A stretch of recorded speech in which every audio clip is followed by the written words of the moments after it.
इस कहानी की शुरुआत 2022 से होती है, जहां ग्लोबल वार्मिंग के कारण प्रदूषण फैल गया है, जनसंख्या बढ़ती जा रही है।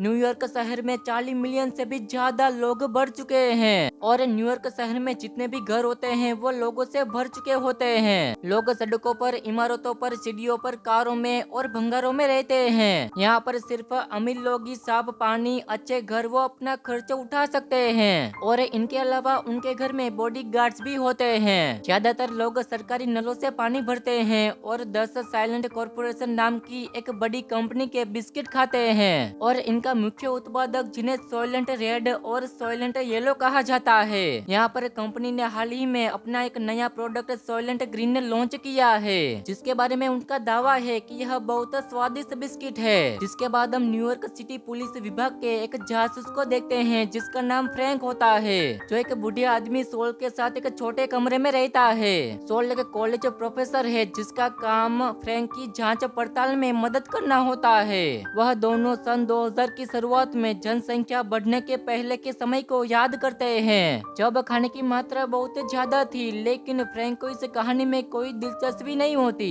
जिसके बाद जासूस फ्रैंक अपनी रात की नौकरी के लिए निकल जाता है। वो सीढ़ियों पर बहुत सारे सो रहे लोगों को पार करता है। अगली सुबह गिलबर्ट नाम का एक लड़का, जो भंगार कार में रह रहा है, वो डोनीवन नाम के एक अच्छे कपड़े पहने हुए आदमी से मिलता है, जो उसे हत्या करने के लिए यानी उसके मिशन के लिए एक हुक देता है। यहाँ पर उसका लक्ष्य एक अमीर वकील विलियम से है और उसकी प्रेमिका सल्ली के साथ वो एक बड़े अपार्टमेंट में रहता है। इसके बाद वो सामल्ट और विलियम की बॉडीगार्ड टेब ब्रेडी नाम के एक आदमी से कुछ खाना पानी लेने जाते हैं। हालांकि यहाँ पर खाना बहुत कम होता है और इसकी कीमत $279 होता है। वहीं हम गिलबर्ट को देखते हैं, वो विलियम्स की हवेली में घुसने के लिए हुक का उपयोग करता है। जैसे ही वो अंदर आ जाता है तो विलियम उसे देखकर चौंकता नहीं है। तभी गिलबर्ट उस पर पीछे से हमला कर देता है, जिसके बाद फ्रैंक को यहाँ पर मामले की जांच के लिए बुलाया जाता है। वह चार्ल्स से पूछताछ करता है, जो उसे बताता है कि सुरक्षा घेरा 2 साल में पहली बार खराब हुआ है। जिसके बाद फ्रैंक को विलियम के अपार्टमेंट में ले जाया जाता है, जहाँ उसकी मुलाकात सल और टेब से होती है। यहाँ पर पूरी जांच करने के बजाय जासूस फ्रैंक उस अमीर आदमी के खाना, शराब और कुछ किताबों से अपनी मदद करता है। कुछ समय बाद सफाई कर्मचारी विलियम की बॉडी को ले जाने के लिए आते हैं। तभी यहाँ पर फ्रैंक अपार्टमेंट में से कुछ सामान चुराने के बाद वहाँ से भाग जाता है। फ्रैंक अपने घर आकर सोल को चोरी की हुई चीजों को दिखाता है। यह देखकर सोल बहुत हैरान होता है। उसने असली कागज, पेंसिल, एक बड़ा साबुन और सोइलेंट ओशियनग्राफी होता है। जिसके बाद फ्रैंक अपने काम पर जाता है, जहाँ वो देखता है कि कई सारे लोग हाल ही में मरे हुए दोस्तों और परिवारों के सदस्य के मृत्यु लाभ के पैसे इकट्ठा करने के लिए लाइन में खड़े होते हैं। वह विलियम की रिपोर्ट के बारे में सीधा अपने रिश्ते अधिकारी लेंटिटेड हैचर के कैबिन में जाता है। उसका मानना होता है कि विलियम्स की हत्या चोरी की वजह से नहीं हुई है, क्योंकि अपार्टमेंट में से कुछ भी चोरी नहीं हुआ था और जिसने उसे मारा यानी हत्यारा पैसे पर कातिल लग रहा था। वह अपने दावे को पक्का करने के लिए और भी सबूत बताता है। अगले दिन फ्रैंक टेब के खिलाफ होता है। उसके अपार्टमेंट के बाहर तब तक नजर रखता है जब तक कि वो बाहर नहीं निकलता। इसके बाद वो अंदर जाता है, जहां उसकी मुलाकात टेब के लिविंग फर्नीचर मार्था से होती है। फ्रैंक जांच करते हुए उससे कुछ सवाल पूछता है, लेकिन उसे कोई भी सबूत नहीं मिलता। यहाँ से जाते हुए वो एक स्ट्रॉबेरी के बचे हुए हिस्से के साथ एक चम्मच ले जाता है। वहीं हम सोल को देखते हैं, जो पानी भर रहा होता है। रात को फ्रैंक सोल के साथ अपने अपार्टमेंट में वापस आ जाता है और दोनों विलियम के घर से चुराए गए स्वादिष्ट खाना खाते हैं। फ्रैंक विलियम के बारे में जो कुछ भी सबूत मिला वह सोल को बताता है। यहाँ पर वह सोल को यह भी बताता है कि वह स्लेड कॉर्पोरेशन का बोर्ड का सदस्य था। काम पर जाने से पहले फ्रैंक उसे चुराया हुआ चम्मच देता है, उसे स्ट्रॉबेरी चखाता है। यहाँ पर बूढ़े आदमी सोल को विश्वास नहीं होता कि वह स्ट्रॉबेरी का स्वाद ले रहा है। दरअसल इसकी कीमत $150 प्रति डिब्बा होता है। इसके बाद फ्रैंक फिर से विलियम के अपार्टमेंट में जांच के लिए निकल जाता है। यहाँ पर वे औरतें अपने साथी के साथ ड्रिंक ले रही होती है। फ्रैंक उसे अकेले में बात करने के लिए एक रूम में ले जाता है और विलियम के रिश्तेदार परिवार के बारे में पूछता है। सर्ल उसे कुछ नाम बताती है और उनमें से न्यूयॉर्क में एक गर्व हेनरी भी शामिल थे। वह बताती है कि विलियम अपने मृत्यु से पहले के दिनों में बहुत परेशान लग रहा था और वो उसे एक चर्च में भी ले गया गया था। इसी बीच दोनों एक दूसरे के करीब आ जाते हैं। तभी अपार्टमेंट में चार्ल्स आ जाता है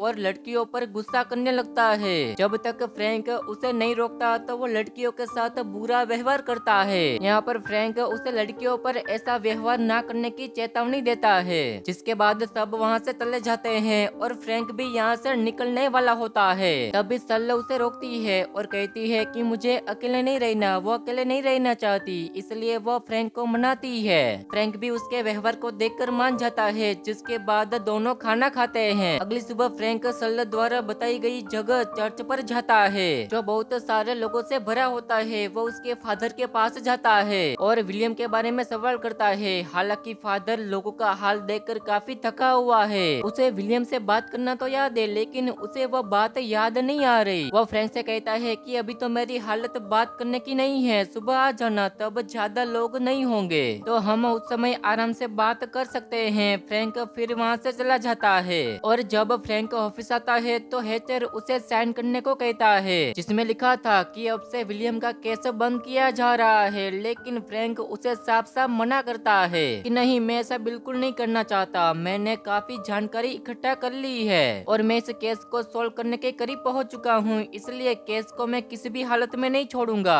इतना कहकर वह गुस्से में वहां से चला जाता है। दूसरी ओर डॉनवन गवर्नर से मिलता है और उसे कहता है कि फ्रैंक केस को छोड़ने के लिए तैयार ही नहीं है। फ्रैंक तो फादर से भी मिलने गया था, कैसे भी करके हमें उसे रोकना होगा वरना हम पूरी तरह से फंस जाएंगे। गवर्नर कहता है कि ऐसा हो ही नहीं सकता, तुम दोनों को ठिकाने लगा दो। यानी कि इन दोनों ने ही मिलकर विलियम को मरवाया है। जिसके बाद डॉनवन के कहने पर टीम उस फादर के पास जाकर उसे मार देता है। यानी कि फ्रैंक का शक बिल्कुल सही निकला था। टीम भी उनकी हत्या करने में बराबर है और अब अगली बारी फ्रैंक की होती है। अगले दिन भारी मात्रा में लोग पानी खरीदने आए होते हैं, जिसकी वजह से सॉल्वेंट खत्म हो जाती है, जिस वजह से आधे लोगों को पानी नहीं मिलता। पुलिस वाले भी उन्हें वहाँ से निकालने लगते हैं और कहते हैं कि अभी सॉल्वेंट खत्म हो चुका है, अगले हफ्ते आना। ये सुनकर वो लोग बहुत गुस्सा होते हैं, जिस वजह से भीड़ और भी बढ़ जाती है। लोगों की मात्रा बढ़ने लगती है, जिस वजह से यहाँ पर पुलिस फोर्स को बुलाई जाती है ताकि लोगों को भगाया जाए। इसी दौरान भीड़ का फायदा उठाकर मैक्स आ जाता है। इसने सिमोन को मारा था, दोनों ने फ्रैंक को भी मारने को बोला था, इसलिए मैक्स फ्रैंक पर शूट करने की कोशिश करता है, लेकिन भीड़ ज्यादा होने की वजह से उसका निशाना चूक जाता है। लेकिन इसी दौरान फ्रैंक मैक्स को देख लेता है, लेकिन जब तक वो उसे पकड़ता उससे पहले मैक्स बुलडोजर के नीचे आकर मारा जाता है। बुलडोजर को इसलिए यहाँ पर लाया गया होता है ताकि लोगों को डम कर सके, ताकि बाहर ले जाकर उन्हें मार सके। अगले सीन में सोलोमैन अपने दोस्तों से मिलता है और उन्हें वही सर्वे रिपोर्ट दिखाता है, जिसे देखकर वो बिल्कुल हैरान होते हैं कि सोलोमैन को ये कहां से मिल गया। वो खुद बताते हैं कि हम ये जानकारी निकाल रहे हैं और आखिर विलियम को किसने मारा। यहाँ तक हमें लगता है कि विलियम के काले सच के बारे में पता चल गया होगा और सोलैंड के बाकी मेंबर्स को ऐसा लगा कि विलियम सोलैंड का काला सच सामने लेकर ना आ जाए, इसलिए उन लोगों ने उसे मार दिया। हम उस काले सच के बारे में जानते हैं, लेकिन हमें कंफर्मेशन चाहिए था कि जैसा हमारा शक है वो सही है। अगर हमारी बातें सही हुई तो हम इसकी शिकायत नेशनल काउंसिलिंग में कर सकते हैं, जिससे सरकार हमारी मदद करेगी सुरंग कंपनी को बंद करवाने में। जिसके बाद फ्रैंक घर पर आता है तो उसे वहाँ पर सोलोमैन का लिखा हुआ नोट मिलता है कि मैं अपने असली घर जा रहा हूँ। अब ये सुनकर फ्रैंक घबरा जाता है और भागते हुए हॉस्पिटल आता है। यहाँ पर हॉस्पिटल ऐसी फैसिलिटी प्रोवाइड करती है, मतलब कि अगर किसी भी इंसान को जीवन से मन भर गया तो वह खुद हॉस्पिटल जाकर मरने का तय करता है।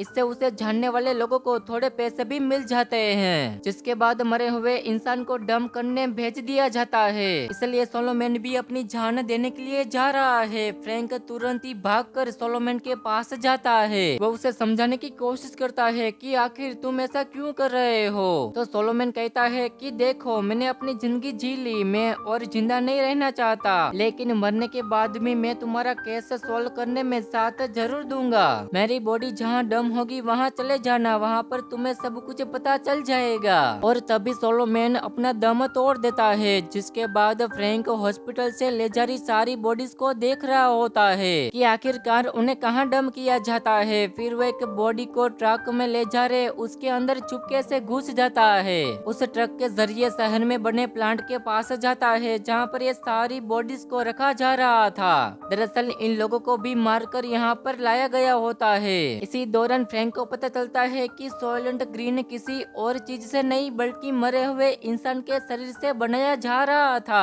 और ये सुनते ही उसके होश उड़ जाते हैं। यहाँ पर जो लोग मरते हैं उन्हें डम करके उनका सोयलेंट ग्रीन बनाया जाता है और जब सोयलेंट ग्रीन खत्म होती है तो जबरदस्ती दूसरे बहानों से लोगों को मार दिया जाता है, जैसा कि दगा कर रहे लोगों को बिना वजह मार दिया गया है। यही सोयलेंट कंपनी का काला सच है। जब सिमोन को ये बात पता चली थी तो उसने कंपनी के खिलाफ लड़ना शुरू किया था, उनके खिलाफ आवाज उठाई, क्योंकि दूसरे फ्लेवर के नहीं बल्कि सिर्फ ग्रीन वाले सोयलेंट ही इंसानों के शरीर से बनते हैं। और बाकी लोगों को लगा होगा कि सिमोन उसकी पोल ना खोल दे तो उन्होंने उसे मार दिया और अब वो फ्रैंक के पीछे पड़े हुए हैं क्योंकि वो भी जान चुका है उस कंपनी का काला सच। अब फ्रैंक जैसे ही सोलोमन के दोस्तों को बताने जाता है कि उनका शक सही था कि तभी वहाँ पर टीम अपने गुंडों के साथ पहुँच जाता है। सभी यहाँ पर फ्रैंक को मारने के इरादे से आए थे। यहाँ पर फ्रैंक उनसे लड़ता है और काफी लोगों को शूट करके मार भी देता है और तभी उसे गोली लग जाती है, लेकिन फिर भी वो हिम्मत नहीं हारता।